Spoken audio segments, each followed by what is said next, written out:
ओम श्री गणेशाय नमः। हरे कृष्णा। राधे राधे। मैं कुसुम सिंह छत्राणी आप सभी का अपने चैनल शिव शक्ति में हार्दिक स्वागत करती हूँ।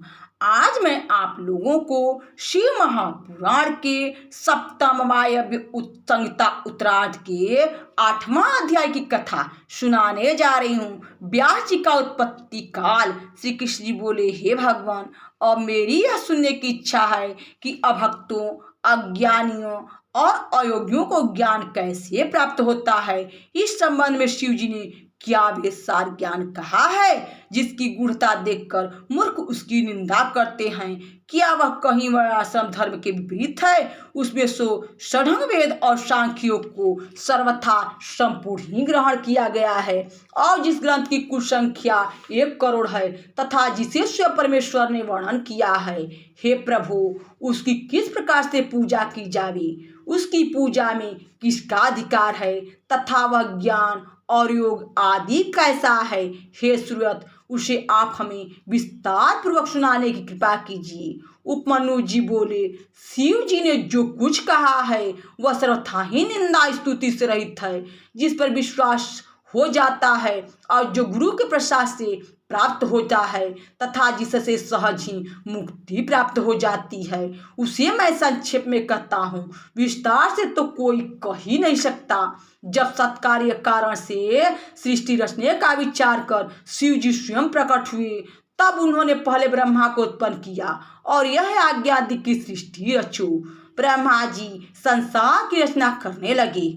उन्होंने वर्णाश्रम की अलग अलग व्यवस्था की। यज्ञ के लिए सोम की रचना की, तब सोम से स्वर्ग हुआ और पृथ्वी, अग्नि, सूर्य, यज्ञ और इंद्र आदि 100 देवता हुए, जिन्होंने रुद्राध्याय से उन देवता को संतुष्ट करना आरंभ किया। फिर वे प्रभु प्रसन्न हो देवताओं के समक्ष आ प्रकटे और अपनी लीला करने के लिए इन महेश्वर ने देवताओं का ज्ञान हरण कर लिया। तब ऐसा हुआ, देख देवताओं ने कहा, आप कौन हैं? ऐसा कहते ही वे मोहित हो गए। तब भगवान रुद्र ने कहा, मैं वही एक पुरातन देव हूँ, जो कि सबसे पूर्व में मैं ही था और सर्वत्र मैं ही वर्तमान हूँ, आगे भी मैं ही रहूँगा और मुझसे अतिरिक्त अन्य कोई नहीं है। मैं ही अपने तेज से सारे जगत को तृप्त कर रहा हूँ। न तो कोई मेरे समान है और न कोई मुझसे अधिक। जो मुझे ऐसा जानता है वह मुक्त हो जाता है। ऐसा कहकर भगवान रुद्र अंतर ध्यान हो गए। जब विष्णु आदि देवताओं ने उनको न देखा तो वे ऊपर को भुजा उठाकर सामवेद के मंत्रों से उनको संतुष्ट करने लगे। फिर अथर्वशीर्ष में कहे पशुपत व्रत को भी किया और अपने शरीर में सबने भस्म भी लगाई। फिर तो उन्हें प्रसन्न करने के लिए अपने गुणों और पार्वती सहित पशुपति ईश्वर उस स्थान में जा प्रकटे।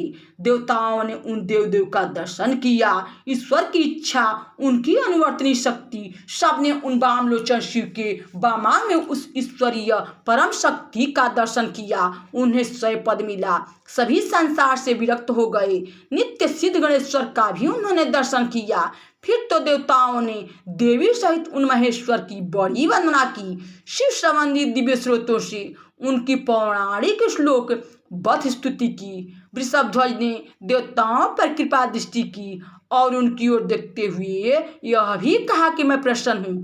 तब देवताओं ने पूछा, हे भगवान, किस मार्ग से आप पृथ्वी में पूजनीय हैं और पूजन में किसका अधिकार है, यह कहिए। तब हंसते हुए देवी की ओर देखकर उन्होंने अपना वह घोर सूर्यात्मक रूप दिखाया, जिसमें कि सारे गुण और ऐश्वर्य संपन्न थे तथा जो सर्वतेजोमय सब मूर्तियों, ग्रहों और देवताओं से था, और जिसमें 8 भुजा और 4 मुख व्रत वर्तमान थे।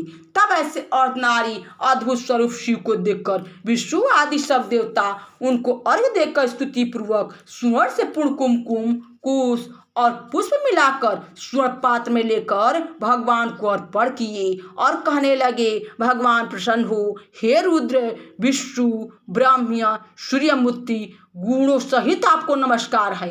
इस प्रकार जो सावधान हो सूर्यमंडल में शिव पूजन करता है और प्रातः, मध्या और संध्या समय अर्घ्य देता, प्रणाम करता, इस स्रोत को 100 बार पढ़ता है, उसको संसार में कुछ भी अप्राप्य नहीं रहता। साथ इंद्रिय भक्ति के कारण वह मुक्त भी हो जाता है। अतः आदित्य रूप शिव का पूजन इस प्रकार करना सर्वथा ही धर्म, अर्थ और मुक्ति के लिए आवश्यक है, परंतु मन और कर्म से करें। जब देवताओं ने इस प्रकार मंडल में स्थित देव की पूजा की तो उनके देखते हुए उन्हें सब शास्त्रों में श्रेष्ठ शास्त्र देकर शिव जी शीघ्र ही अंतर्ध्यान हो गए, जिसमें ब्राह्मण, क्षत्रिय और वैश्यों को इस पूजन का अधिकार मिला। तब यह जानकर देवता उन्हें प्रणाम कर अपने योग्य स्थानों में चले गए और जब बहुत समय व्यतीत हो गया तब वह शास्त्र छिप गया। तब शिव के अंग में विराजमान परमेश्वरी ने उन चंद्रमौल देव से कहकर फिर उस शास्त्र को निकलवाया और कहलाया, जिसे मैंने तथागस्त्य और महर्षि दधीचि ने जाना। फिर ऋभु, सत्य, भार्गव, अंगिरा और ब्राह्मण, सविता, मृत्यु, इंद्र, धर्म, मुनिपुंगव, वशिष्ठ, शाश्वत, त्रिधाम, त्रिवीत, मुनिपुंगव, सत्यतेज, स्वयं धर्म, नारायण, कृतजय, भारद्वाज, कविश्रेष्ठ गौतम, वासवा मुनि, सूक्ष्मायणी, त्रिबिंदु मुनि, कृष्ण, शक्ति, शाक्तेय, उत्तर, जातकर्य और साक्षात हरि के अवतार कृष्णद्वैपायन मुनि, व्यास और इन कल्प योगेश्वरों ने क्रम से सुना। लिंग पुराण के 7वें अध्याय में द्वापर के अंत में व्यास जी का अवतार हुआ, जो योगाचार्य कहलाए। उन्हीं का कलयुग में शिव का अवतार हुआ, जो सबने लिखा है। यह लिंग और सब पुराणों में लिखा है। इसे क्रम पूर्वक सब कल्प के सब योगेश मुनि व्यास ने भी, जिनका कल्प योगेश्वर में क्रमशः अवतार हुआ था, उन्होंने यह भी सुना, जिनके संबंध में लिंग पुराण के व्यास अवतार में द्वापर के अंत में उन योगाचार्य का होना कहा गया है। इस प्रकार जहाँ जहाँ शिव का अवतार होता है वहाँ वहाँ उनके 4 शिष्य होते हैं।